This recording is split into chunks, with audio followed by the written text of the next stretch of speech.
Hi, everyone. We're going to call this meeting to order. This is a meeting of the Arpa Commission on April 18th, 2022 at 1:30 p.m. It's actually 1:35 p.m. And the first item on the agenda is roll call. So I'm just going to go through our list. Just have it.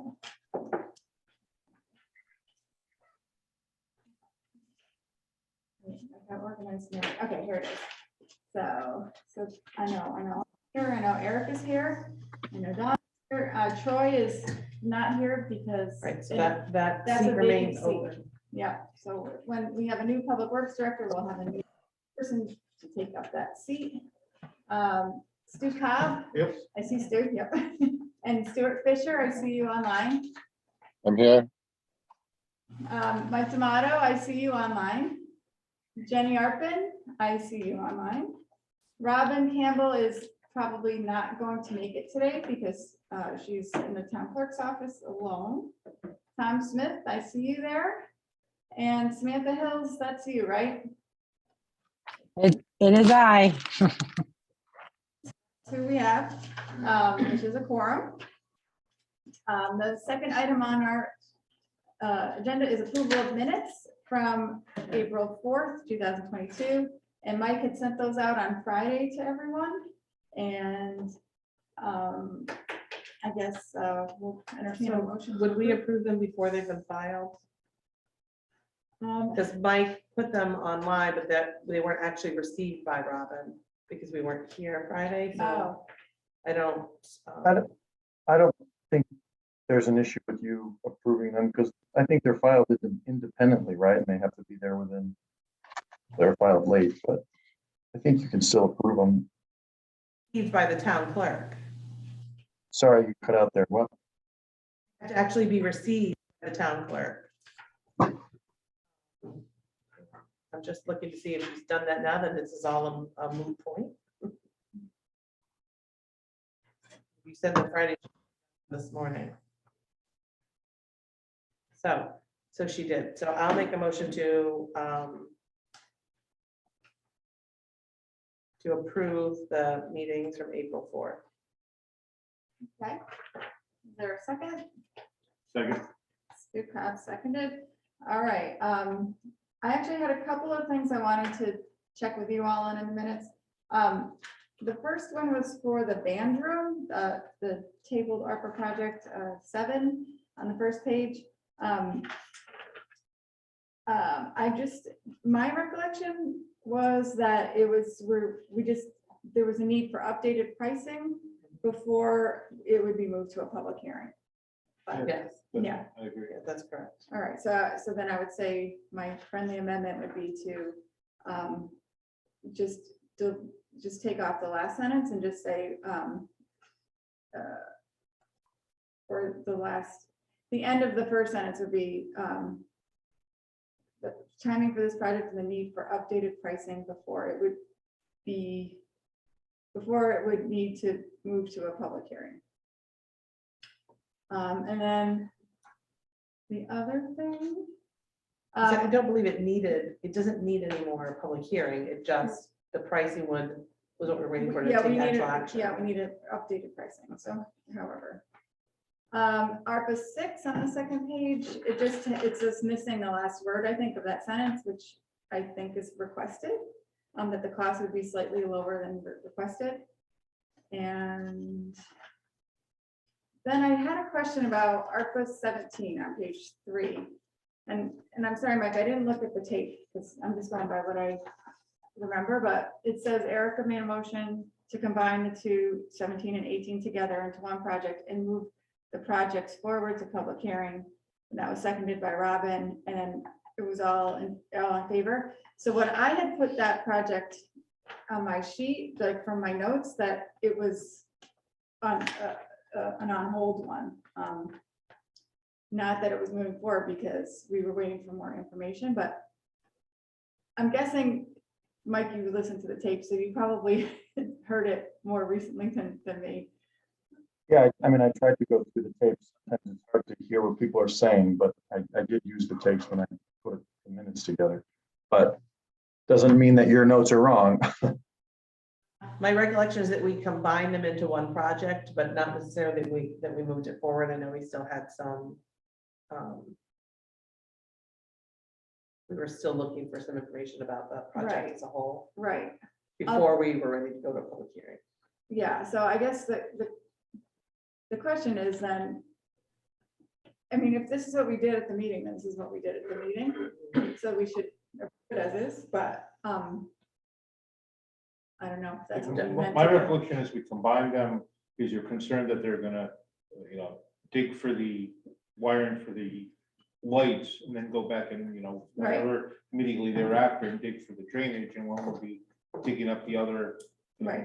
if you're gonna move some dirt down there and dig some trenches to do them all at once, Mhm. so it's coordinated together. Yeah, so And I then, don't and know. there was I some don't- discussion how much Public Works was gonna do with that as well. I Right, think they were planning to use Public Works for the lighting project, but they were planning to use an outside contractor for the drainage. Which mhm. didn't make That's correct. May have been the actual motion, but just because we're moving it to public hearing doesn't mean it had to be on the next public hearing. Right, And that we would determine that based on the information we got moving forward. So I think the motion as it okay, reads is okay. okay, But then there was still, we would want some more communication before we put it on a public hearing agenda. right, okay, then I'm sure it's correct. And then item.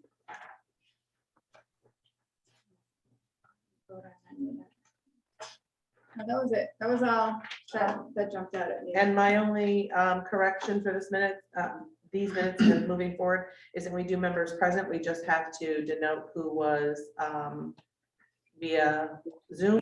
Who was, and so my notes indicate, Stuart, were you in person? Yeah, Okay, that's the only one I couldn't remember, is that these minutes reflect that Stuart Fisher, Jenny Arpan, and Mike D'Amato were present via Zoom.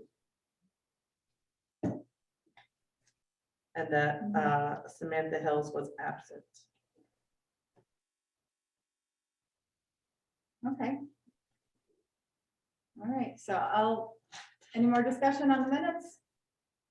All right, so we have a motion to approve, it's seconded, we've discussed it. All in favor of accepting these minutes with those changes, please say aye. Aye. Aye. Anyone opposed? Any abstentions? Okay, so they are approved and we will move on. We'll move on to first, which we don't have any. And then we'll move on to present to speak. So is anyone here? And if you're here for a project, which I know both of you, all of you are, that we have to wait till we get to this project, but this is if anybody from the public, which I don't see anyone online and I don't see anyone here. So I think we can move on from that unless someone has something to say. I don't think so. Okay, so new business. The first item is loss of revenue option for the April 30th federal report. And I think, Donna, you want to talk about what we have to do? Or, Yes, I do talk about what we have to do because our deadline is April 30th. mhm, So we, first thing I have to do is access the US Treasury website, mhm, the portal with the information, in, which I cannot. So I have put in a ticket with the US Treasury and I'm waiting for them to give me a little bit of help with that. okay, So then the second thing, the most efficient thing to do is if all of our projects can be classified as loss of revenue, mhm, then I can select the loss of revenue option. We're under the threshold. Then it's an expenditure report. So I am going to report the projects that are completed and fully expended and the amount.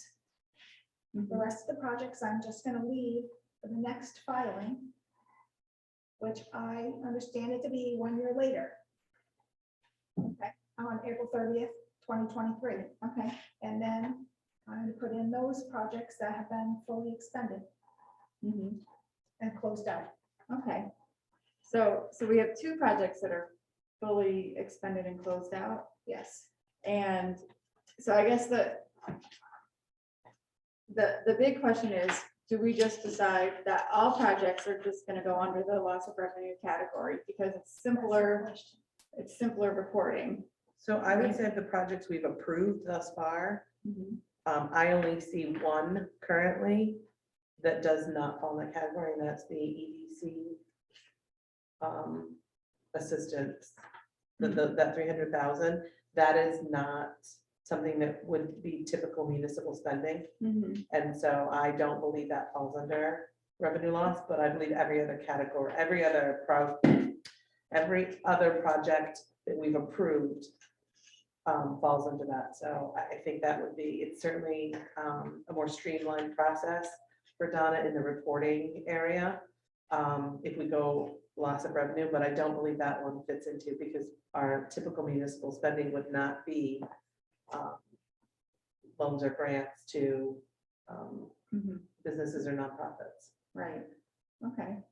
But for the purposes of what you have to do now, by April, you're just gonna be reporting. If you're just reporting the Two. two, then I think revenue loss, but I think it's easy for us to say every other Every- project, Yeah, except for that one, could be revenue loss category.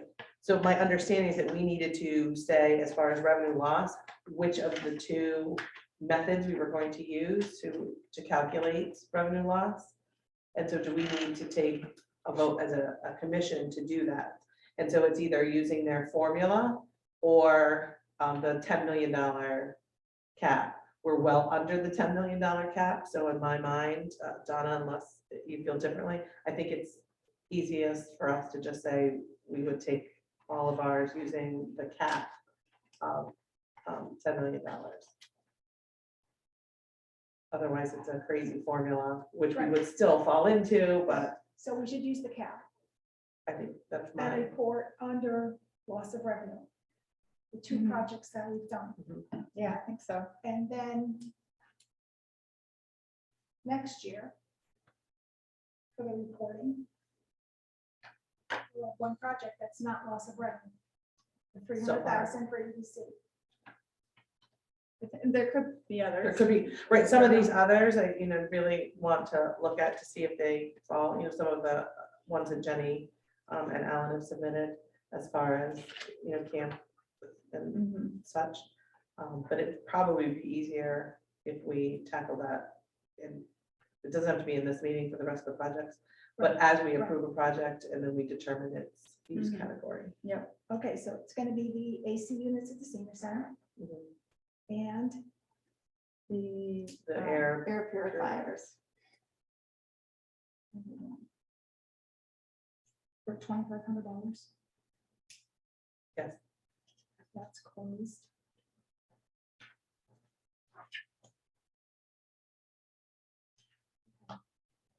Yeah, and these,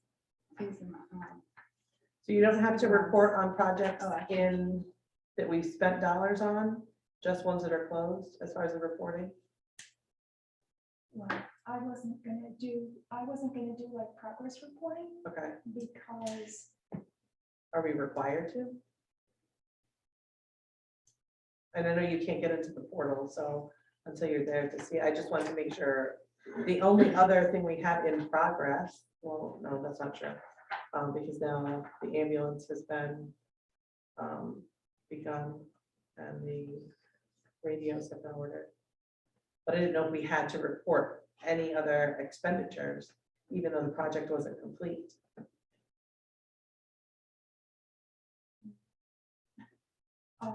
I don't know if we, if we have an option, certainly waiting until they're closed out is easiest, but is that an option? it looked to me, so I was going like through a tutorial, like it was on YouTube. And they were explaining the portal and how you report. And it sounded like when you have the amount of the completed project, you put it in, because then next year you're gonna put the project in again. That certainly makes it a lot easier for this first round. Mhm. It'll make next year's a lot more complicated, but yeah, that's the way to go. I think that's great. Okay. Do do you think we need a vote to proceed, or should we just? Well, I'll make a motion and then that way at least we have something for. So I'll move to choose the loss of revenue $10 million cap as our funding option.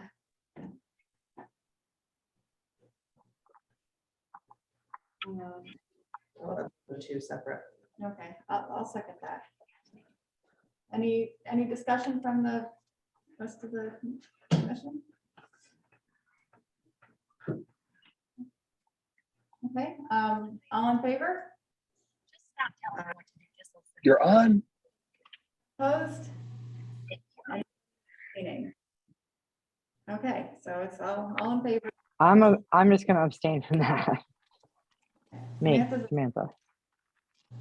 Okay, Right, and then I'll make a motion that the ARPA Project 9, AC units at the senior center, and ARPA Project 12 fires be reported on the loss of revenue use category. I'll second that. Any discussion on that? Okay, all in favor? Say aye. Anyone abstain? Samantha abstains. Okay. But motion passes, so that's how we're see for now. Where's my agenda? Okay. Next item, I'll entertain a motion to receive the 2 new projects that have come in.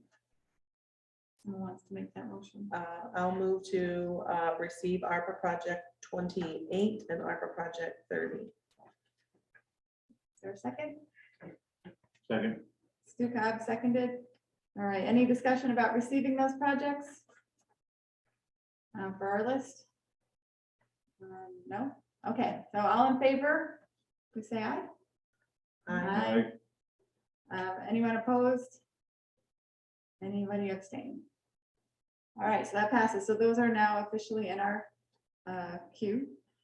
And now we're on to the request to be heard by the ARPA Commission. So the first one is ARPA 26, $2,800 for forestry plan for Mason Road tract. And I believe Kathy Demers is here on Zoom.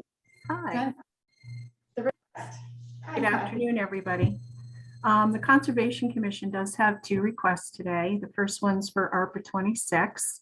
We're requesting $2,800 for a professional forester to develop a 10-year forestry and wildlife management plan for the town-owned open space that's on Mason Road.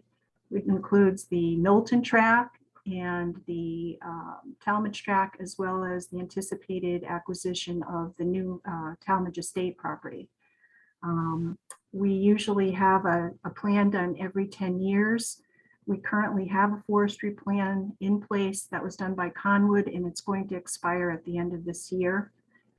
We did get a quote from Conwood to redevelop that plan, and it would be $2,800. We would anticipate we would have them start the field work at the end of this year so that they could create a plan that would go into effect for January 2023.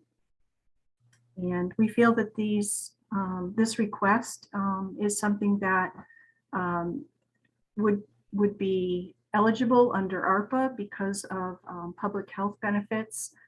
As you know, during the pandemic, many of our open space properties and our trails got more heavily used. We have concerns going forward about climate change and keeping the health of the forest.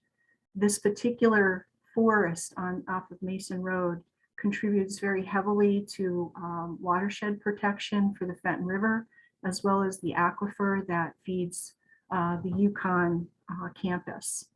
So I'd be happy to entertain any questions you might have. Questions, Stu? Does the Conservation Commission have a annual budget? Yes, we do. Right now, and for the last 10 years, it's been $1,500 a year. And We typically use that for programs at the park as well as, maybe repairing some of the bridges and boardwalks as needed. So, but it certainly doesn't go the whole way. We use a lot of volunteer power. So this and the other project about doing the bridge repairs, why wasn't that submitted in your annual budget as opposed to coming to ARPA? Are we talking about the forest management plan right now? Or are we talking, because we'll talk about the other project in a minute.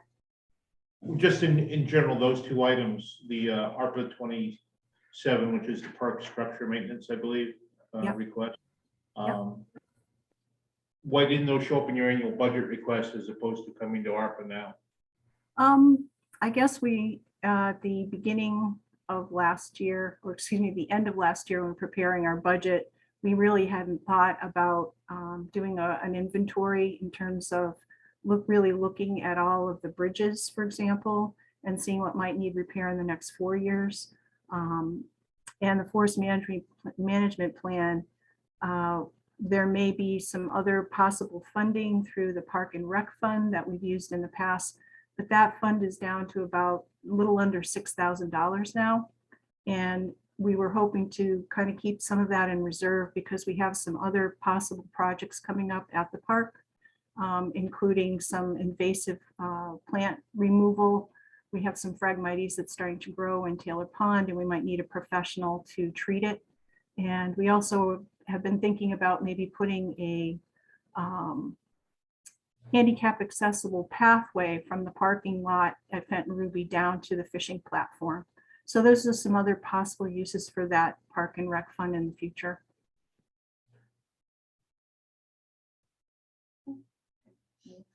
Any other questions for Kathy?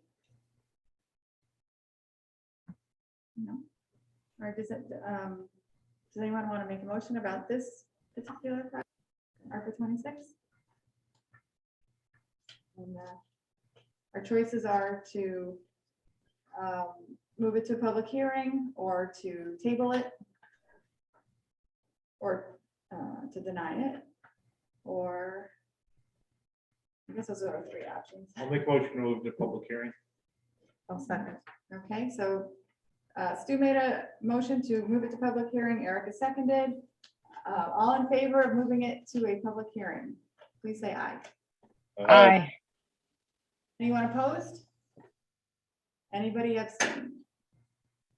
Okay, so motion passes. So Kathy, that means that we're going to put it on our list for the next public hearing, which is still to be scheduled. We don't know exactly when that will be, but it'll be on that agenda.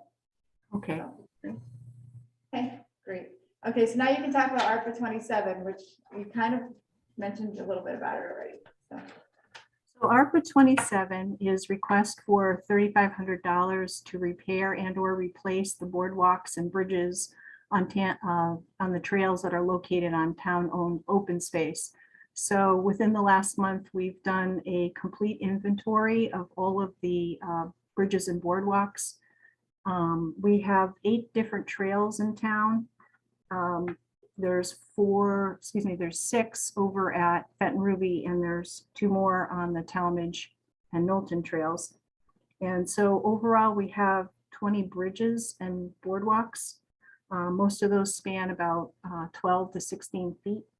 And when we did our inventory and looked at what might need replacing or repair within the next 4 years, we came up with about $7,500 worth of costs. If you use today's dollars, we had quotes from Willard's, for example, on what lumber costs and screws and so on.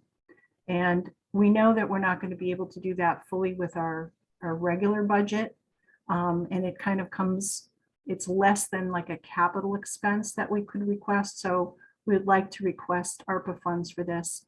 And again, we feel it's justified because the town trails really offer an outdoor safe recreation space for people, especially through the pandemic.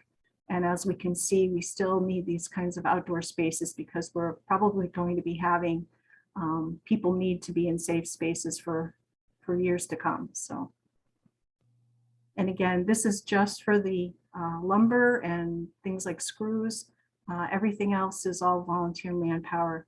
As a matter of fact, this weekend, we're going to be working on 2 bridges. We're using our current budget to do some of that work. And we have about 20 volunteers that are going to come out to help us, including the Boy Scouts.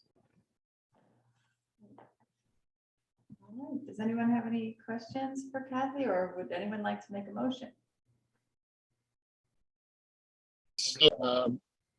Parks and Rec, who's been involved with designing the replacement engineering? I mean, the type of lumber you're using, the methodology of building, who's been helping with that? Well, we have several of our commission members that have been on the commission for 20 years. Peter Anderson, and my husband's an engineer. They're pretty simple. They're usually built of, 2 by 8 by 12 stringers, and then we put some treads on them, steps. It's all pressure treated. So usually, we screw them together so we can unscrew parts of them as needed to replace items. Thank you. Yep. Anyone else? I'll make a motion to move ARPA 27 to a public hearing. Second that. Okay, Erica made the motion to move it to public hearing. Stu seconded. Any other discussion from commission members? Okay, so we'll vote. All in favor of moving it forward? Bye. Aye. Opposed? And abstained. Okay, motion passes. So again, Kathy, this will be on the next public hearing as an item. So Thank you, everyone. Thank you. All right, moving on to ARPA 28, $2,441.07 for technology upgrades at the senior center. Kathy got us here. About, I would say about 5 years ago, we got through a HP vendor, we got a grant for machines, and we got them at a very good price, and they were current state-of-the-art machines. Since then, with the pandemic and everything like that, they've had problems. Through upgrades from Microsoft and everything, they've actually become unusable because of the requirement to have more memory in them to support the operating systems. One of the other things that we've looked into is also a problem with the Wi-Fi up there. It's very slow. There are more people that are getting into the senior center now, and they're starting to use these things. And we want to speed up the Wi-Fi so that they have more access. It's a younger population coming in of seniors, what we consider a younger population. They're more savvy with their smartphones. They are familiar with using computers. So we're seeing more use on these things. Originally, it was stated that maybe we should get new computers, but the thing is, the computers that are there now are still state-of-the-art. They're quad 4 processors. They're very powerful. They're business class machines. And the only thing that's needed is a memory upgrade and then some other technology upgrades like enhancing the Wi-Fi network and the wired network by putting in more switches. The other thing that we have in here is to upgrade the Wi-Fi. We suggested putting in what they call a mesh system, which is a broader spectrum system. It takes and it allows for faster access with more devices over the existing network. This will help people coming into the building that have their smartphones or their laptops. And we do control access to the network. So a person just can't come in there and get on the network. They have to have the password to attach to the network. So we do have some control over that. The last thing that we were looking at doing, two things, is to increase the printing capability up there. Right now, the laser printer we have there is a very small personal laser printer. Its duty cycle is roughly about 10,000 pages a month. And it's, if that, it's probably less now because the machine is like 5 years old.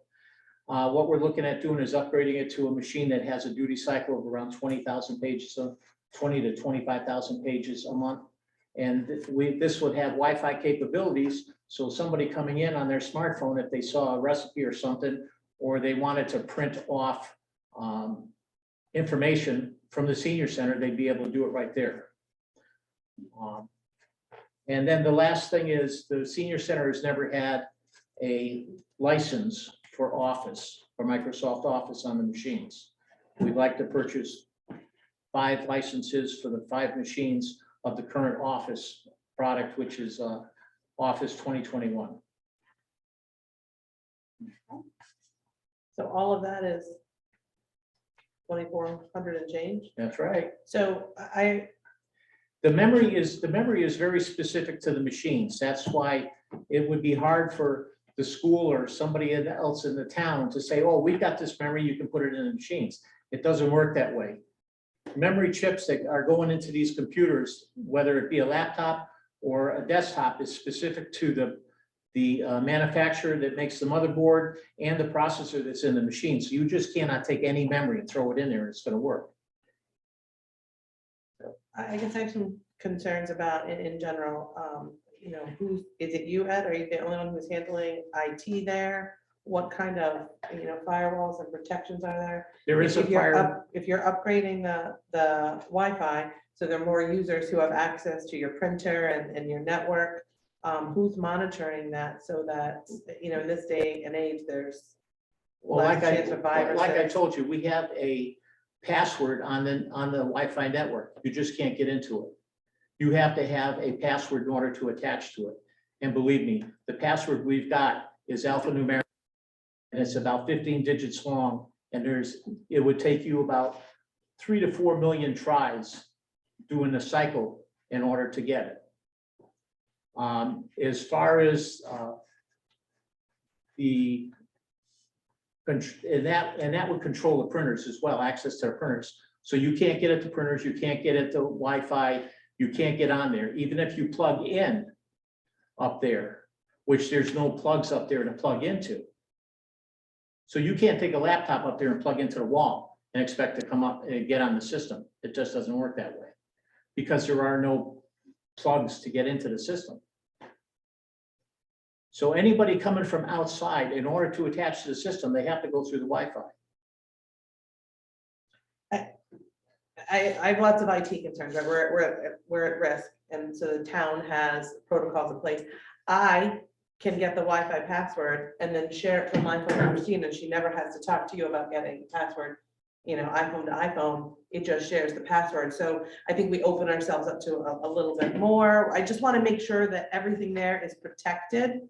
And who's monitoring that? Because our current IT vendor for the town does not cover outside of Jenny's office, either the library or the senior center. And so I think there's I think there's definitely a need, but that comes at a cost. And then the Microsoft, can you tell me how much of this portion is the Microsoft Office licenses? It's $99. I can get Microsoft Office, full version, the Microsoft Professional Plus, for $99.95 a license, which is a lot cheaper than you can get it for. A year or period? A year? And are these No, annual? it's a lifetime license. I printed it off. I want to make sure there's no recurring costs that, you know, the senior center is going to need to budget for moving down the road. I'm totally in agreement that there needs to be some upgrades. I just want to make sure we It's right put here. everything into place that should be there to protect the equipment that's there. $99.99 for Office 2021 Professional Plus lifetime license. There's two That's ways. what my price There's is. 2 ways to buy that. You can get the online Office 360, which there are recurring costs on, or you can get the perpetual license, which is good. as long Yes, as- if you get the until you 365, what happens is you pay a license every year. And we're talking about people up there that are never gonna need anything beyond this. This will do them for 10 years. Now, as far as experience, I've had 48 years' experience in IT. I was a senior systems consultant. I worked for the state of Connecticut for 20 years. I've installed operating systems, and I was on a number of boards and commissions for the state, for the University of Connecticut, putting in technology across campus and then all the other campuses.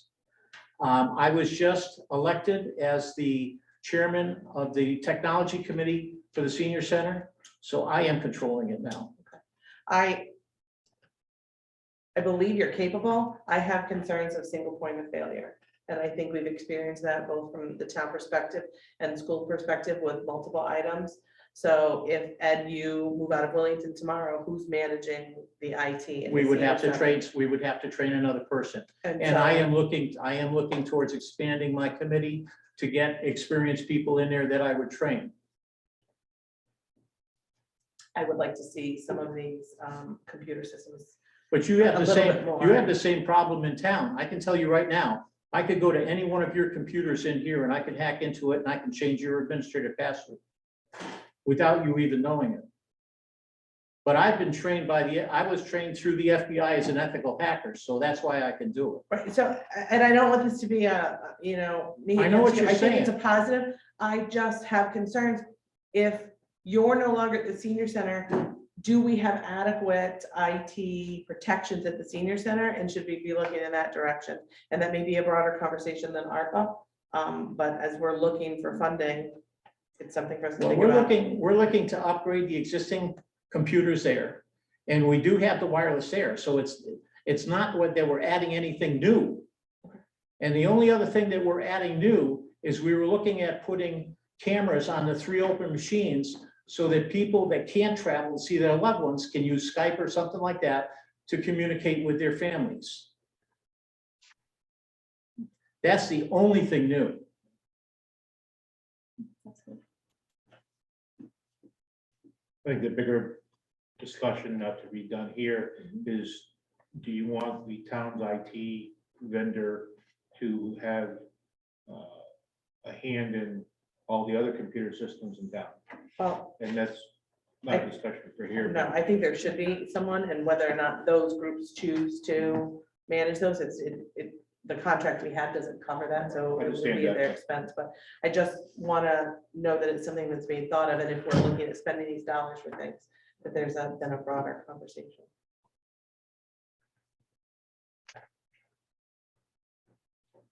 I mean, it sounds to me like in general, that the uses that the reasons why you want to upgrade are COVID related. So there is that. I think we can definitely, especially the Skype part, that's a great thing to be able to offer to people. Well, we're And trying. and the Wi-Fi. Yeah, we're trying to offer, I mean, people are still in a pandemic shot, especially seniors. A lot of the people up there are still afraid to go outside of the complex for fear of something happening or getting sick. Mhm. And so what we're trying to do is we're just trying to open up their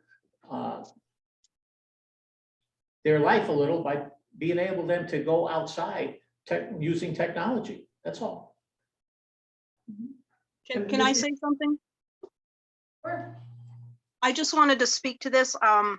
I wanted to say that Ed's done a lot of work researching what we need here for the seniors, and I think he's really put in a lot of effort here. I also think that it's important to note that since COVID, a lot of things initially became available online, and now we're getting to a point where you need to have that access in order to do very simple things, DMV related things like that, that our seniors who don't have computers need access to computers to be able to accomplish. So I think that part of what he's doing for the senior center is making it so seniors can live in the world as it is now.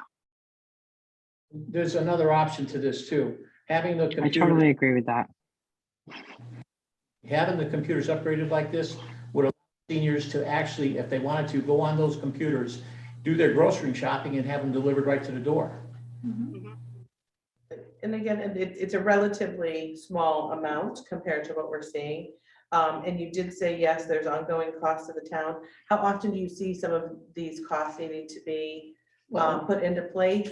And I would think then that moving forward, they need to be integrated into the budget for the senior center. The only ongoing cost to the town would be the supplies that are needed to support the laser printers and things like that. One of the things we found out is for $250, we can get a laser cartridge to go into the printer that I'm suggesting, that would give them 10,000 pages, which is a lot more than what the average printers give. And 10,000 pages would probably see the senior center probably for a year of printing. So you're looking at $250 a year as an ongoing cost. If a switch or something like that breaks, you're looking at $25 or $30 to replace the switch. It's not like it's an exorbitant amount in order to support it, but there is a small minor amount that would be needed to support it. Now, whether the senior center covers it or they put it into their budget, I would assume they would probably put it into their regular budget that goes to the town for support. Yeah, so printing isn't, printing from either your own device or from the devices that you have there is not, that's a new program. Is that? We've had printing now. It's primarily through an inkjet printer, which is very expensive, and the ink goes very quickly. And lots of times what happens is it stops working when the ink runs out. We're talking about putting something in there that is a lot cheaper to operate, and it would allow the printing to go much longer on the existing supplies that are in the machine. And that would be free to people to use. That would be You free to wouldn't be people. Charging per page. That's right. The only thing you've got, the cost for printing up there is going to be the paper and the toner cartridges, which is something we can order through the town. Oh, sorry, Samantha. I just wanted to say that I just really agreed with, what Jenny said. this is a good project. I feel like when I was looking at the Department of Aging and Disability Services, even to access the basic, like 4 or 5 types of services that are available to seniors, you need the internet. That was the only way that some of these things were available. And I just think that it's not just for now, it's preparing for the future, but definitely, during COVID, everything did change. And while it may have been a hybrid before, a lot of things are navigating so that they're not even a hybrid any longer. And we're all going to be older one day, and we'll be grateful for these things to be in place.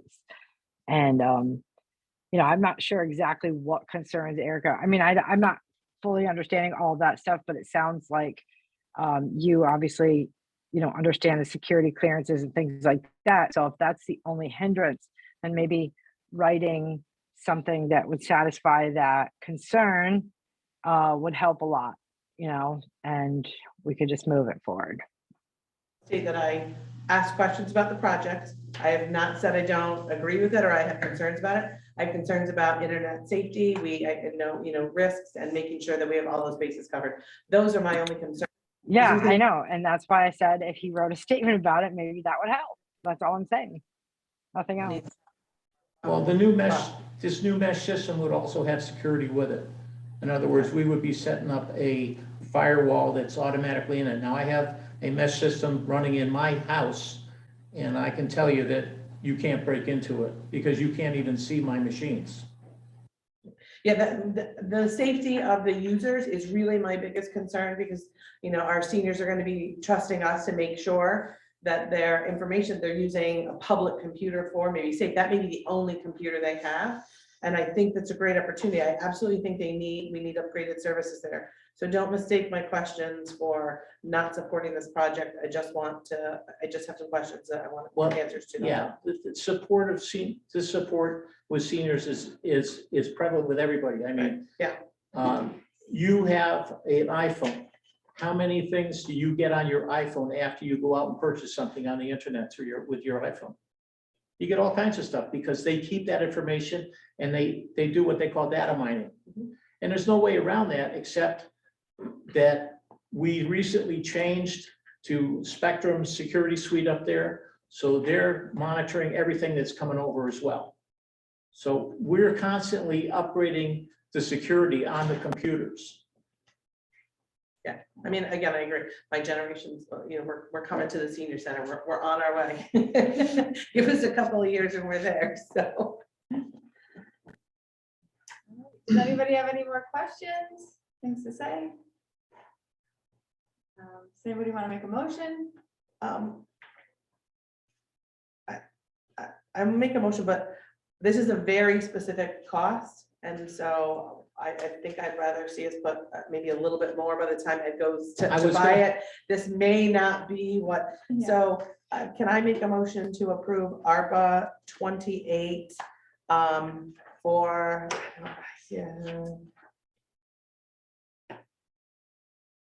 for $3,000 for technology upgrades at the Wellington Senior Center? That would more than handle any changes in technology based Yeah. upon the current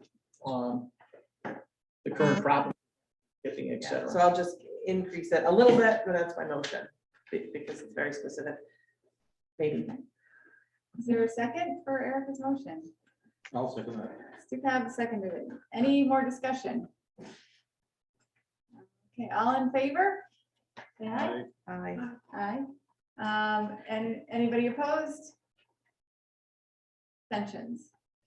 All right, so motion passes. That one, we'll move on to the public hearing agenda when we, the public hearing coming up. Thank you. Okay.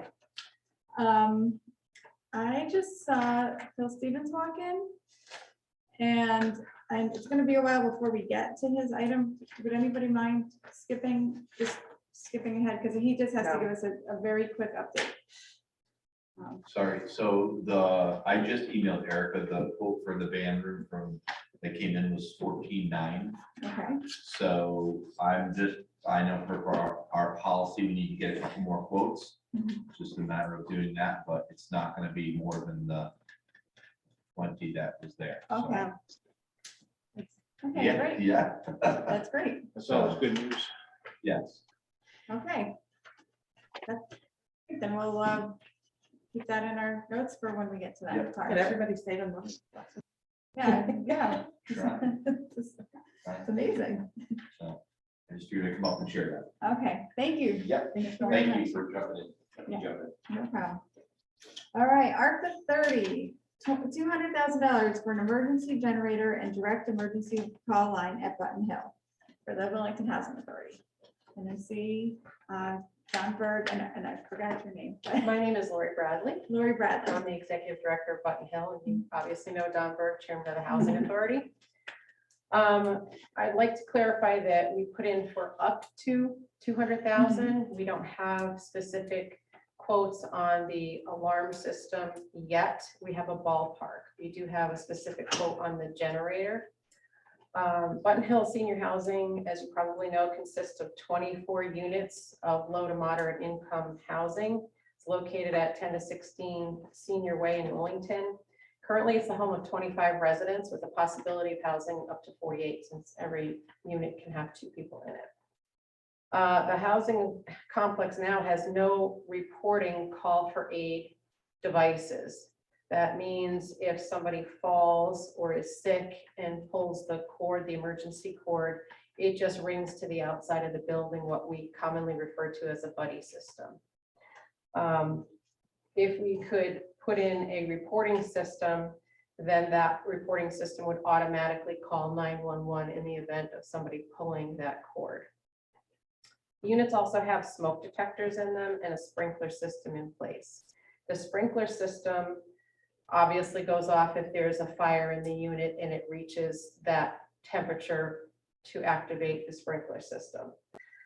We are hoping to also incorporate smoke detectors into our reporting system so that in the event there's a smoke occurrence or fire occurrence, before it gets to the point where the sprinkler systems go off, it's actually calling a 911 service as well. So there's a possibility of reacting to that before we have damage to, possibly a whole building of units, making them uninhabitable for the time being. We do feel with many of our residents, so many of our residents aging in place, we feel very strongly that they need a system that will protect them in both of those instances.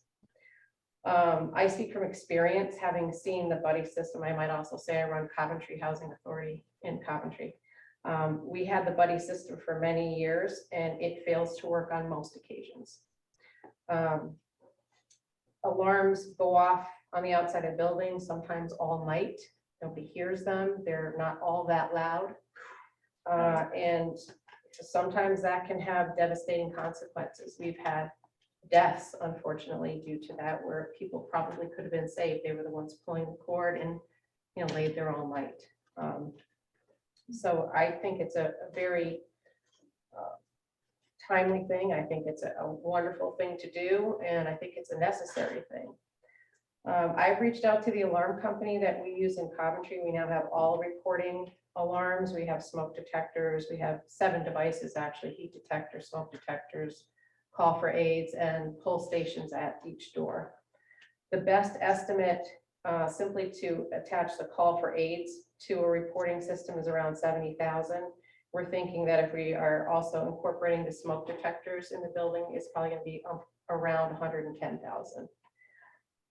Secondly, for the generators, when the power goes out, especially in inclement weather, we're suggesting putting 2 generators on site.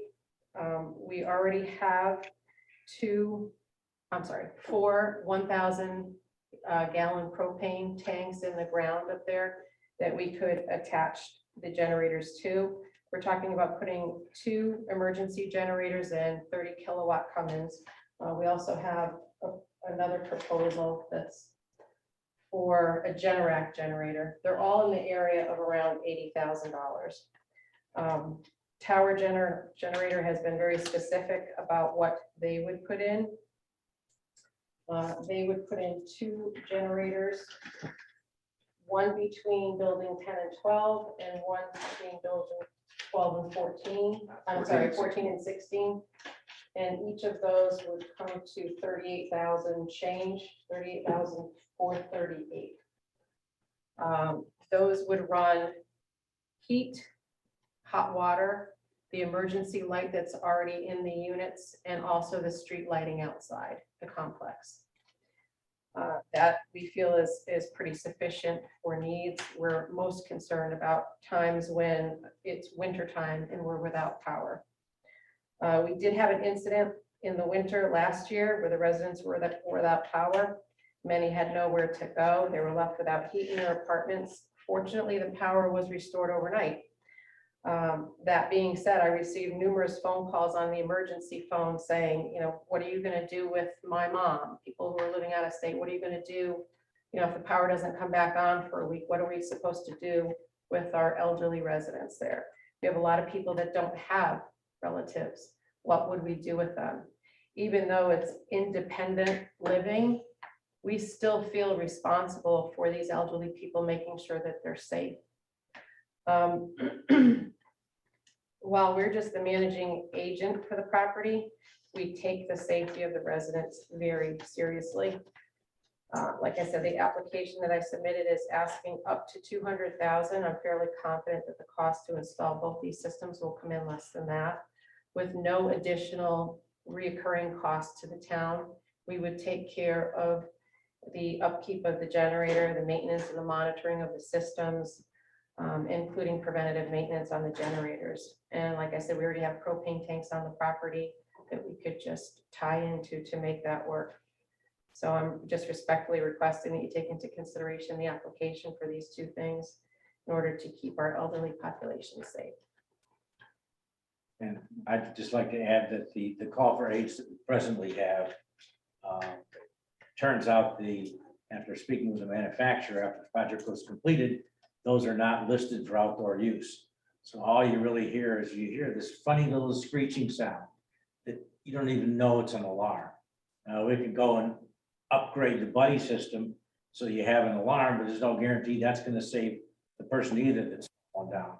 And we want to make sure that if we have a system in there, and we do right now, that it is a safe system, and we're concerned that it is not.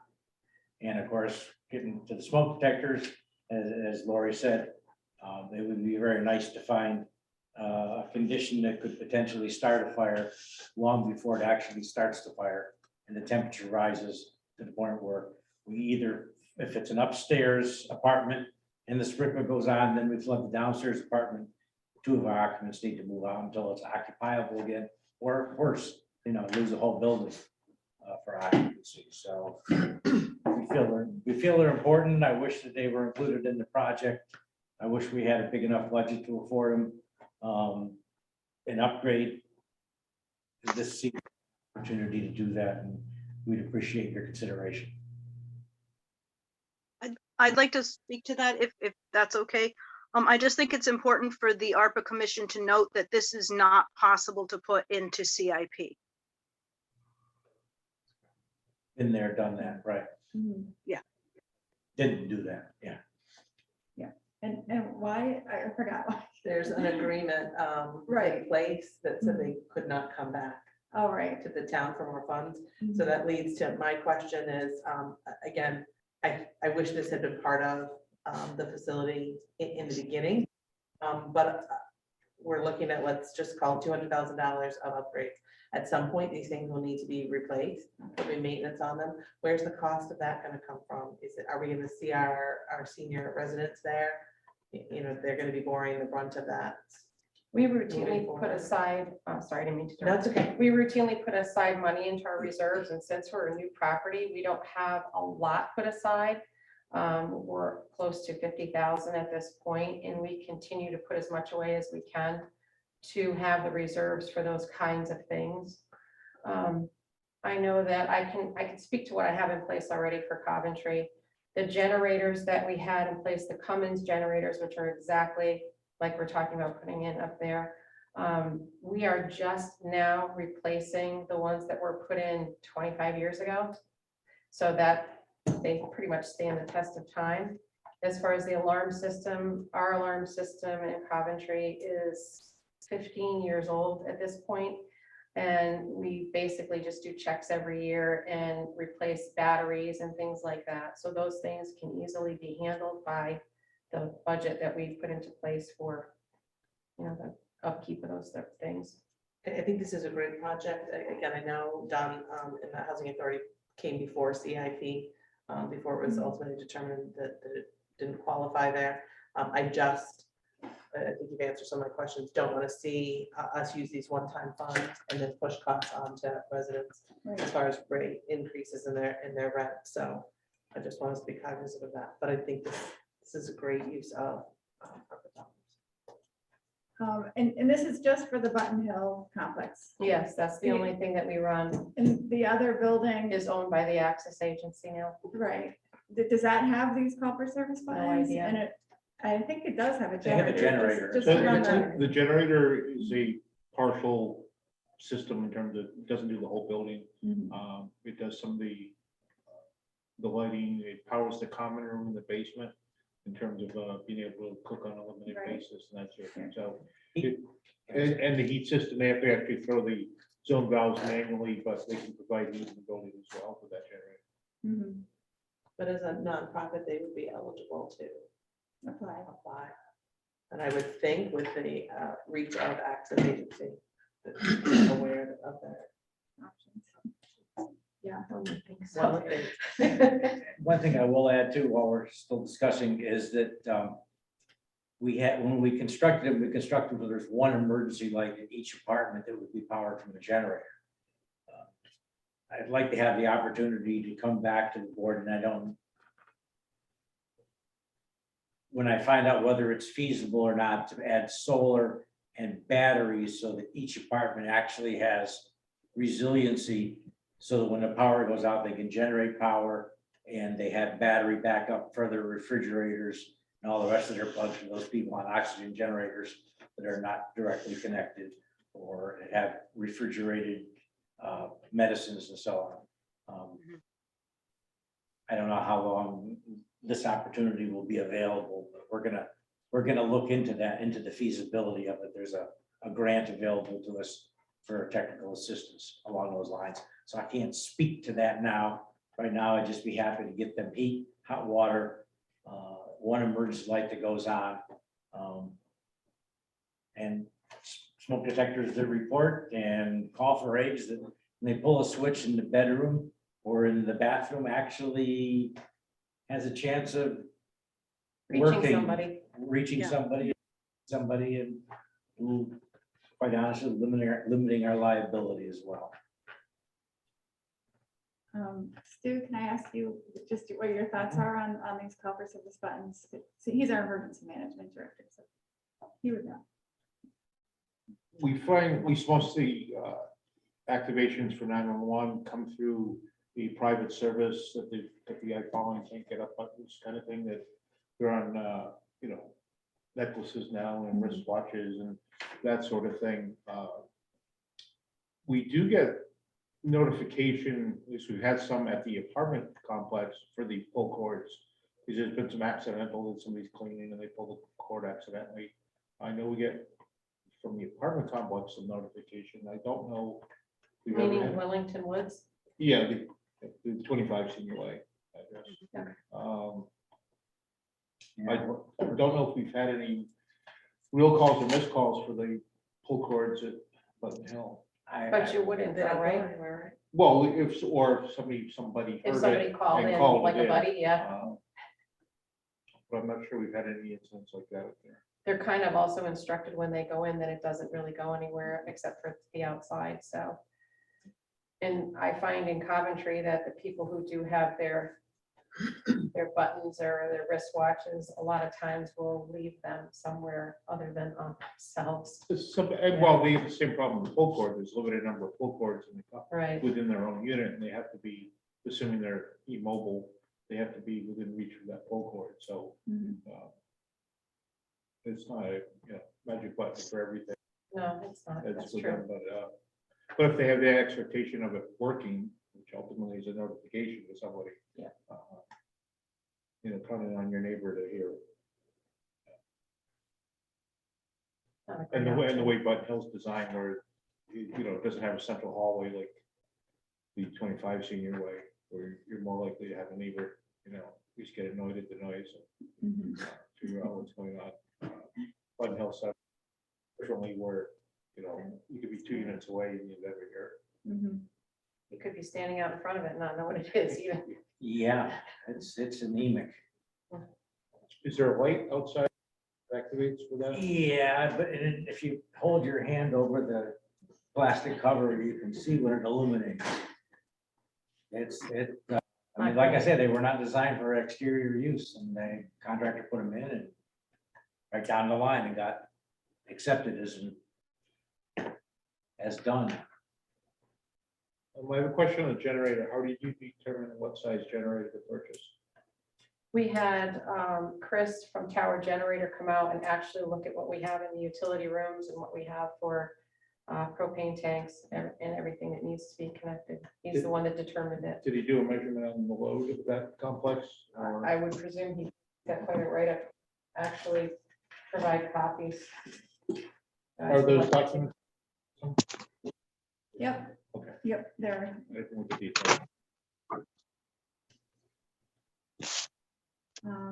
Any other questions from anyone?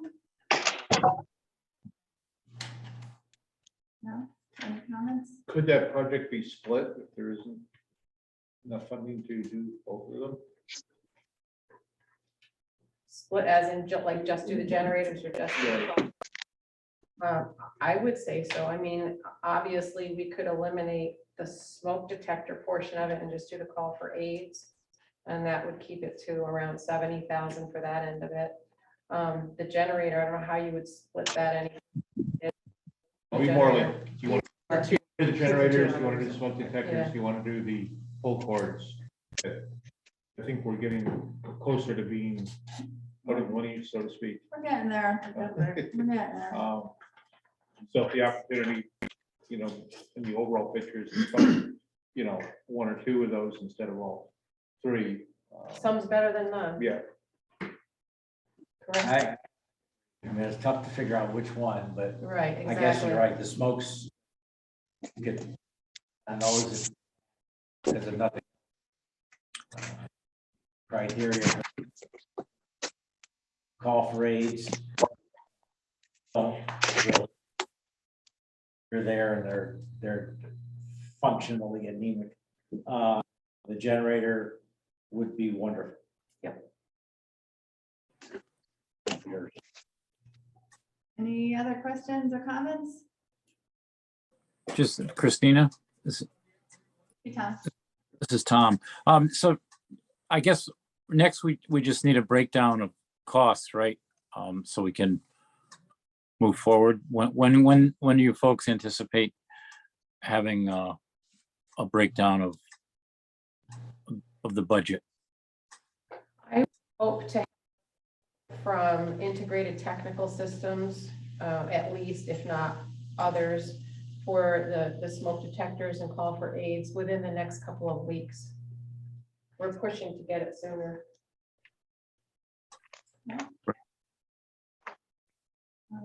Anything else? Does anyone want to make a motion to table it? So there's more information, so there's an actual budget. I will move to table ARPA 30 until further information. Any second? Tom Smith? All right. I second. Oh, Samantha, Tom beat you to it. That's okay. Now, all in favor of tabling ARPA 30 until we have more information, please say aye. Aye. Unopposed? Any abstention? Okay. Oh, Jenny abstained. Yeah.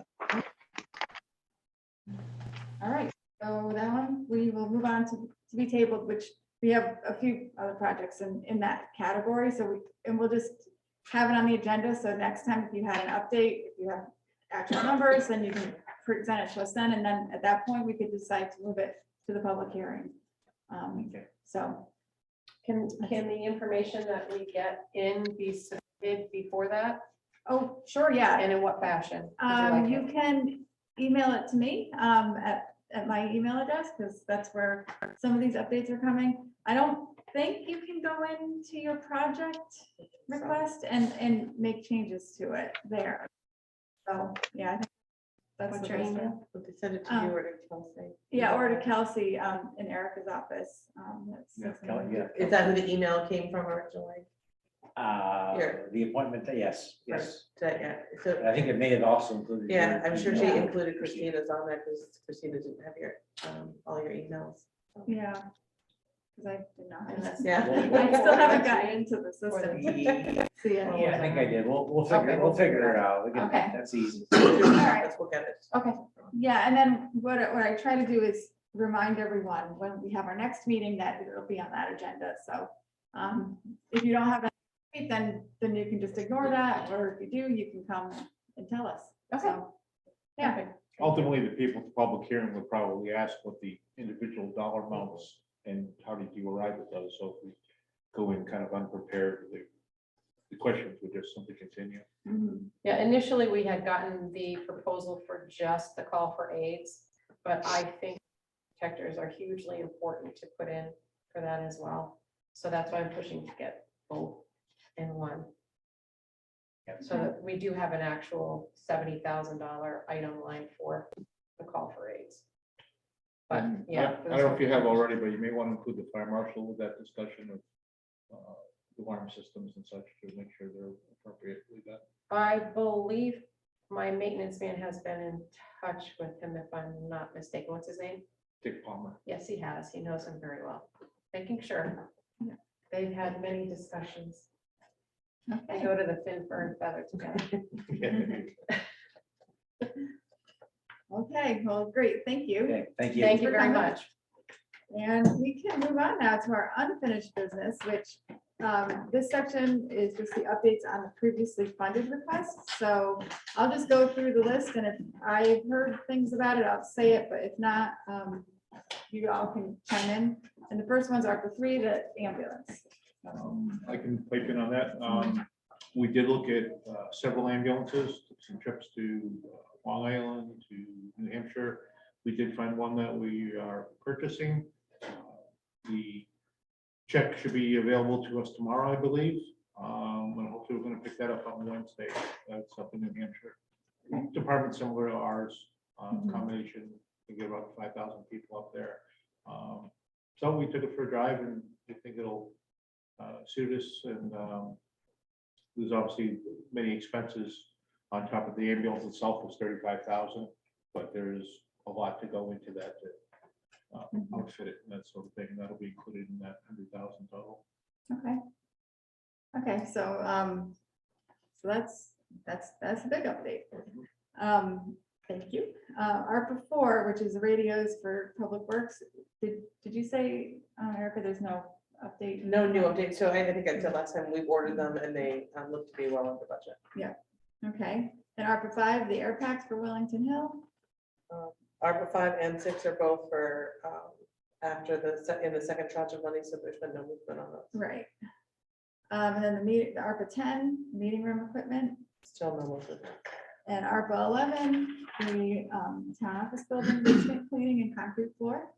May 5th, the dehumidifier should be installed downstairs, and then that will be the final of that project. Great. ARPA 14, the EDC Small Business and Nonprofit Assistance Program. Samantha or Mike, do you want to give us an update on that? I'll start, but Mike might finish. Well, we discussed it. We had our meeting last Wednesday, and we determined kind of what we already know, but we started the process since we shortened the time frame. We want to make sure that the whole campaign is like ready to go, because we'll only receive applications, I think, for 60 days. So we are working on compiling the email list, the possibility of putting it out. And I don't know about this, like through the town emails. So I know people have signed up for different commissions, like they receive minutes. So I don't know the feasibility of that. And that might be a point of discussion. And then Facebook posts. So just basically how we're going to go about having it be put out there. And then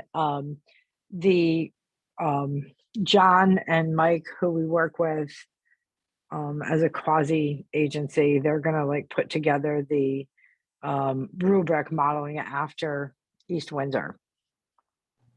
So we haven't received any requests or inquiries other than really the one that's been received by here, because I'm not sure people know the process at this point. Samantha, that absolutely can go out in a townwide email. Okay. That's the perfect use of that kind of system. Mhm. Yeah. Okay. Thank you. The ARPA 15 Senior Center Coordinator position.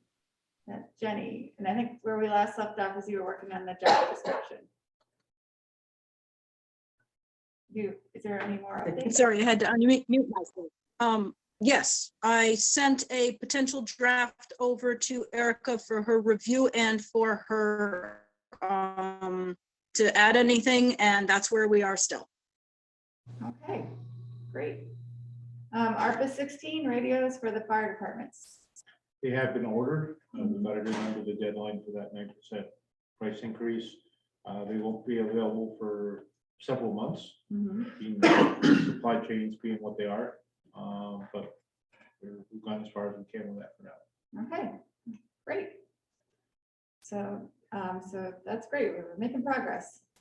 The goal is to get everything to the closed list, right? Yes. So we're moving on. One. We're moving on. So the updates on the previously heard and table requests, ARPA 7, we already heard from Phil Stevens. Sounds like he's looking for a couple more prices, and he'll be ready to go to the public hearing with that. ARPA 8 is the workout pavilion at River Road, and I think that one is just like tabled in, for now, no new information. ARPA 17 and 18, which we combined at the last meeting, which is the lights around the walking track and the drainage. Do you have an update for us? I do. I would say I have a lot of updates, but not the final number that we need. But I spent some time with Carl Asimovic at the park, and we basically came up with two different scenarios to fix the track problem on the one side, the really bad side. One of them is, I don't think it's really feasible due to the cost, but he said to bring in all new material and put it on top of the area, grade it out. He said the reason why there's such an issue over there is because the material that was used to fill in that area is clay, and it doesn't absorb water, so it just sits on top of it. So that's the best solution, is to do that. Carl said that's probably around $100,000 to do something like that, which is, it's not really possible, considering all the other things that need to get done there as well. Option number 2 is to raise the actual track in that area from the area where the baseball cage is, like where it starts, and then around that curve where the workout area is until the first opening in the post that lets you get to the parking lot. So it's quite a big area, but raise the track up, bring in new material to grade it out just around the track area, and put multiple drains in the field area underneath the track, and then shoot it out the side.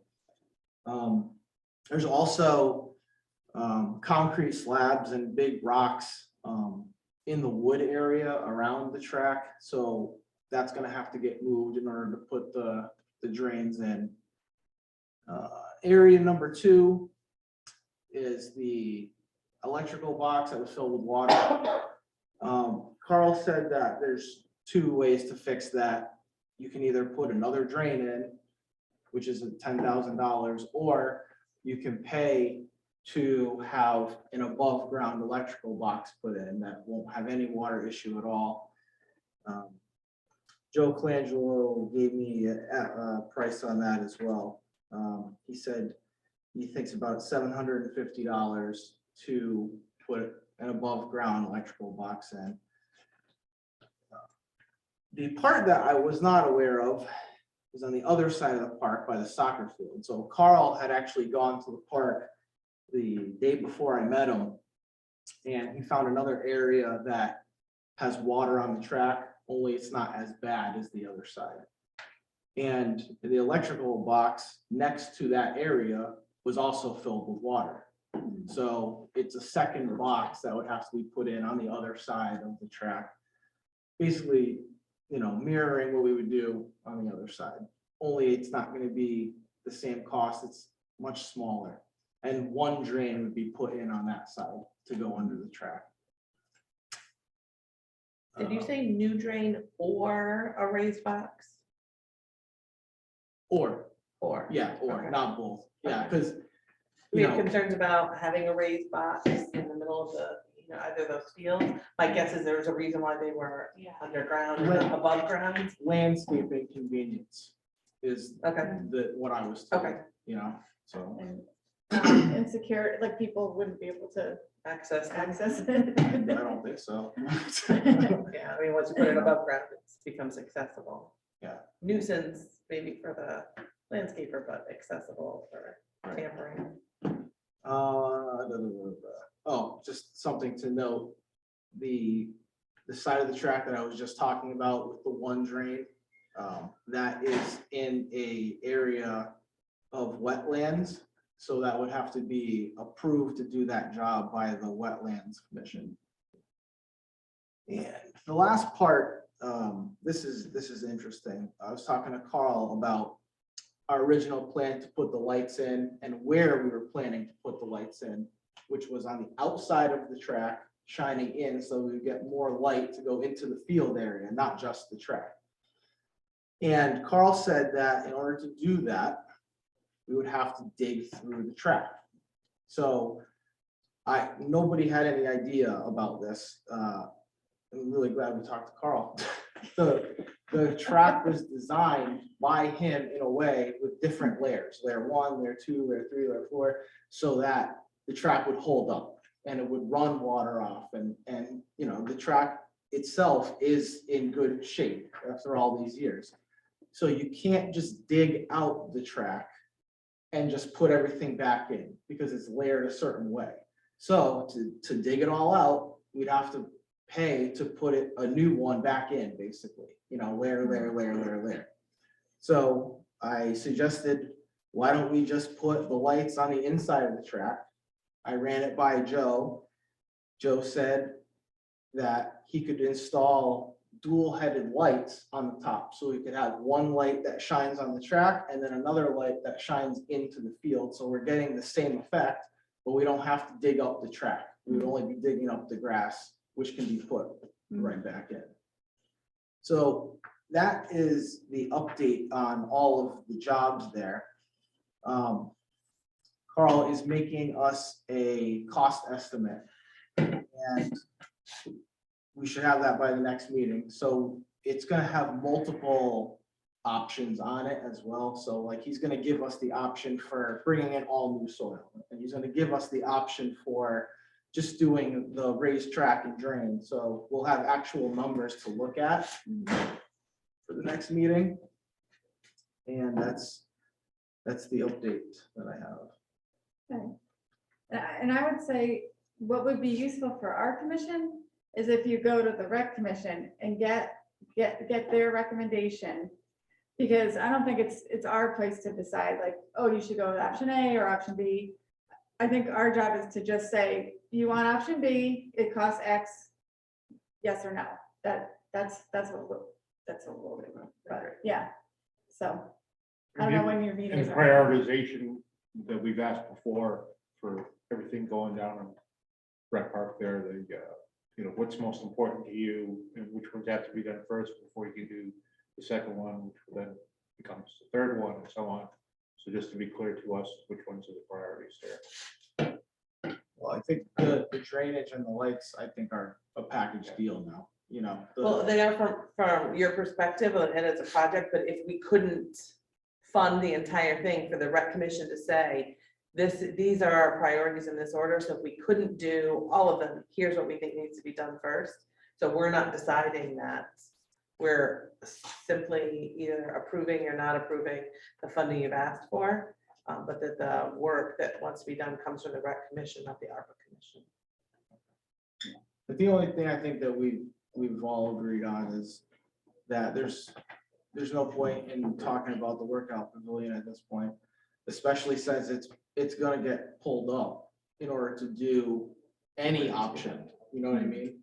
And it's gonna have to be put back in, and it's like, why are we gonna build a roof over it if it's not there, or how long it's gonna take to get back in, that sort of thing.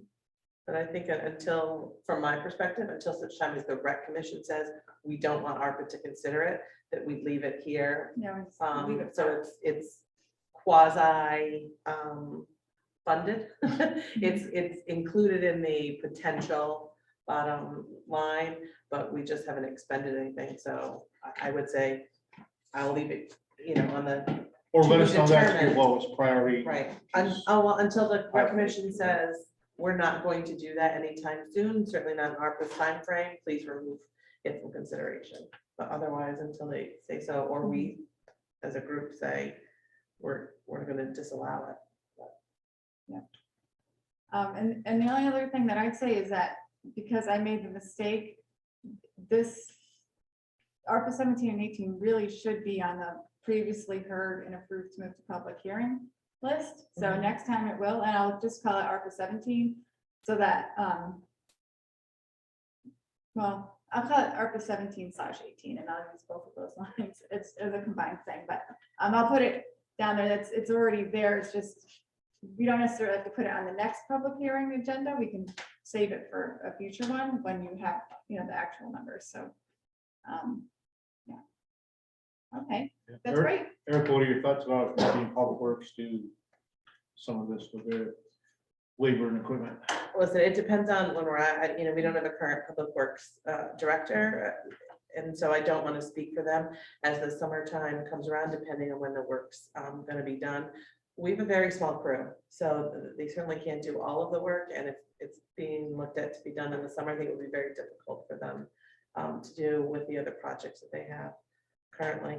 But that's my sense of it right now. Again, we get a new public works director, he or she may see it differently. Our crew is more than capable of assisting with some of that work. It just is a matter of when and how much. And so until we have a full scope of work, I couldn't say they Just could. like, but not based yet. on some of the, We'll have the equipment, but remember, we just, we have a very small crew. So if it's a project that's gonna take 2 weeks, it's a lot of time to tie up public works. I do have one more thing to address. Carl said that the numbers that I had given originally for both projects were definitely on the low end. It's gonna be more. Yeah. Yeah, actually, I had a question about that because I was looking at the CIP plan for the lights were on, I think, last year's CIP plan and like the out year, and it was over $100,000 for the lights. So I don't know if it got scaled back in terms of what the actual lights are or how many there are or what it was. So yeah, that's why. I think at one point, one of the requests through CIP and we predate a year or two. They wanted to put lights for the soccer field to illuminate the entire field to have daytime games and that sort of thing. That was That could a have been it. lot of money. But for I that. feel like Yeah. that was a different request. I Yeah. think at one point they were talking Yeah, about yeah. lights all the way around, but now that they've been able to see, and I think Alan spoke to this, now they've been able to see the amount of light that's given off in the different locations, the basketball court, the current volleyball court, the play area, that they give more light than lights may be needed around the front side of the track. So I think, if I'm not mistaken, they had adjusted the number of lights they may have needed, and that may be a reduction in cost. No, they wanted to light it up like Fenway Park is. But the soccer The field, the original but the request. soccer field lights were different than the walking track Yeah, lights understood, yeah. request. And so I think that got scaled back once they saw how much illumination they were getting from the individual area lights. But it sounds like when we get whatever this request is, it's gonna be more than what we've seen already, so. Which is why we may or may not be able to fund all of it. If they wanted to light up the turf field eventually, it would be nice to go in there. Yeah. But they don't. Yeah. All right, ARPA 20 is the new furnace for the firehouse, and I know Tom had already emailed me that there's no new information for that. ARPA 21 is the fuel bank and household heating expenses for human services. So Jenny, do you have an update on that one? No, I do not have an update on that. Okay. And then ARPA 22, the housing fund for residents in need. I do have an update on that. I will be officially withdrawing my request. I've been able to procure funding elsewhere. Oh, okay. Okay, so maybe we could add that to the, well, okay. We'll put it on the withdrawn list, which we don't have yet. Okay. Okay, ARPA 23, the summer camp supplement, which is a combo between Jenny and. Do you guys have enough? Okay, I guess I'll start if, all right. So Christina was generous enough to develop this really fabulous spreadsheet that was super comprehensive, and we were able to plug into lots of different, scenarios and numbers to be able to come up with what we wanted to do. This, I'll just describe it very briefly, but the spreadsheet has this summer as a resuscitation year for the summer camp program, and then 3 recovery years, which will be 2023, 24, and 25. And then the thinking is thereafter it should be self-sustained. So what we did was we went into the spreadsheet and we came up with some new numbers for staffing and expenses, and basically the request that we came up with is a little bit more money. So I think that it might be best for us to submit this spreadsheet and discuss it further.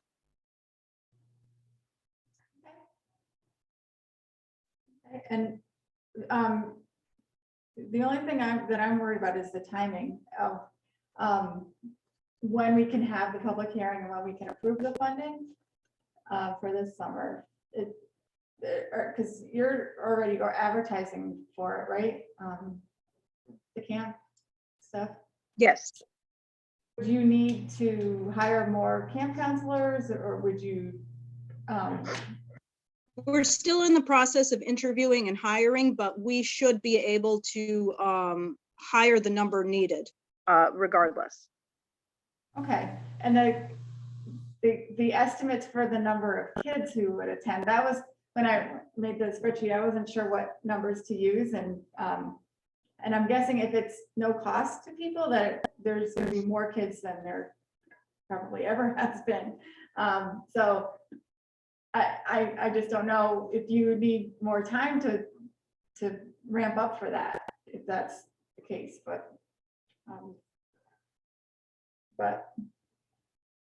do you think at the next, in like 2 weeks from now, you'll have like, you know, a solid number you're asking for? Yes, absolutely. Okay. All right, so we'll just keep that on hold and wait and have it there next time. And then the campership proposal, which is sort of hand in hand with it, ARPA 24, is that the same state? Yes. Okay. Okay. So we'll have it for next time. And Thank you. Thank you. Updates on the request previously heard and approved to move to public hearing. I don't think we need to discuss either of those two things. And then the request to be closed. We have two items that are done, and we know the exact amounts that were spent. And I think we'd entertain a motion to officially close those and unencumber the funds. Do you want to make the motion, Donna? Yeah, I had it in my email, how to word it, but I didn't print out my email.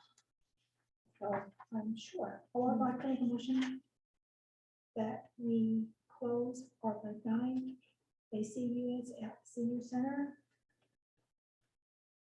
for an expenditure total of $30,009.86, and that we unencumber $4,990.14 and return that to Fund 19. Second. All right, any discussion about that? Okay, all in favor? Say aye. Aye. Anyone opposed? Aye. Anyone in favor? Abstain? No. Okay, so passes. And then another one for ARPA 12? Yes, I'll definitely motion for ARPA 12, town office building air purifiers.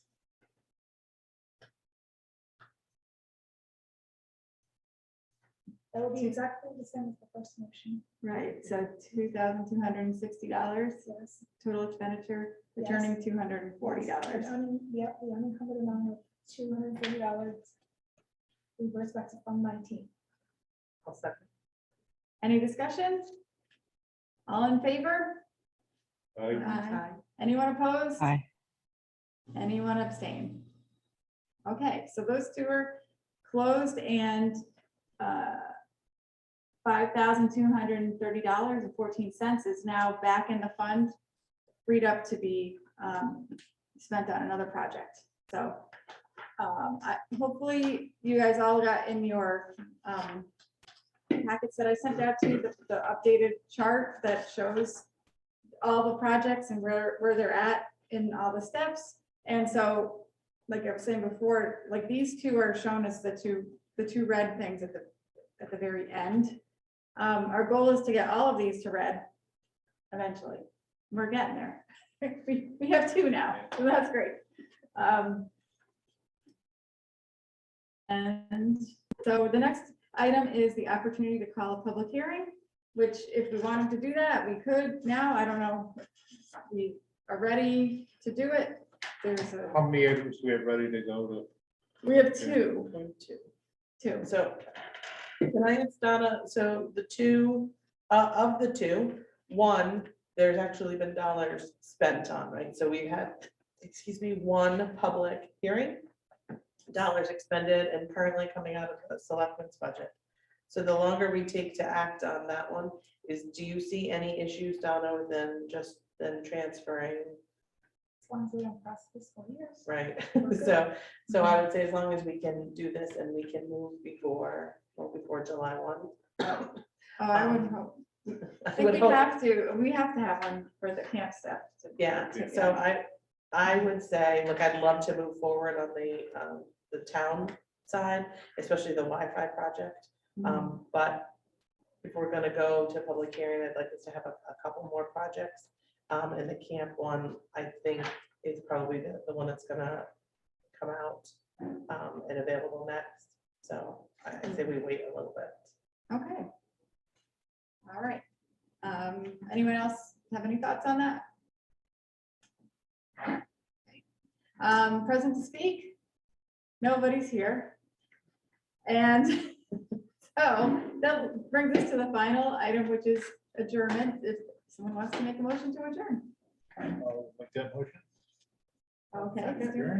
Erica seconded. All in favor? Aye. Aye. All right. Anyone opposed? Let's see. Aye. So our next meeting is May 2nd. May 2nd. So 2 more weeks from now. Just can't believe. And I'm gonna update our little tracker sheet based on what we did here today. And I'll be checking to see if we have any new projects to add to the list, and maybe we will. And we'll, I think at that next meeting, be able to move a few things on. So we should probably be looking at a public hearing in either late May or early June. It's my guess. So, okay. Thank you, everybody. Thank you.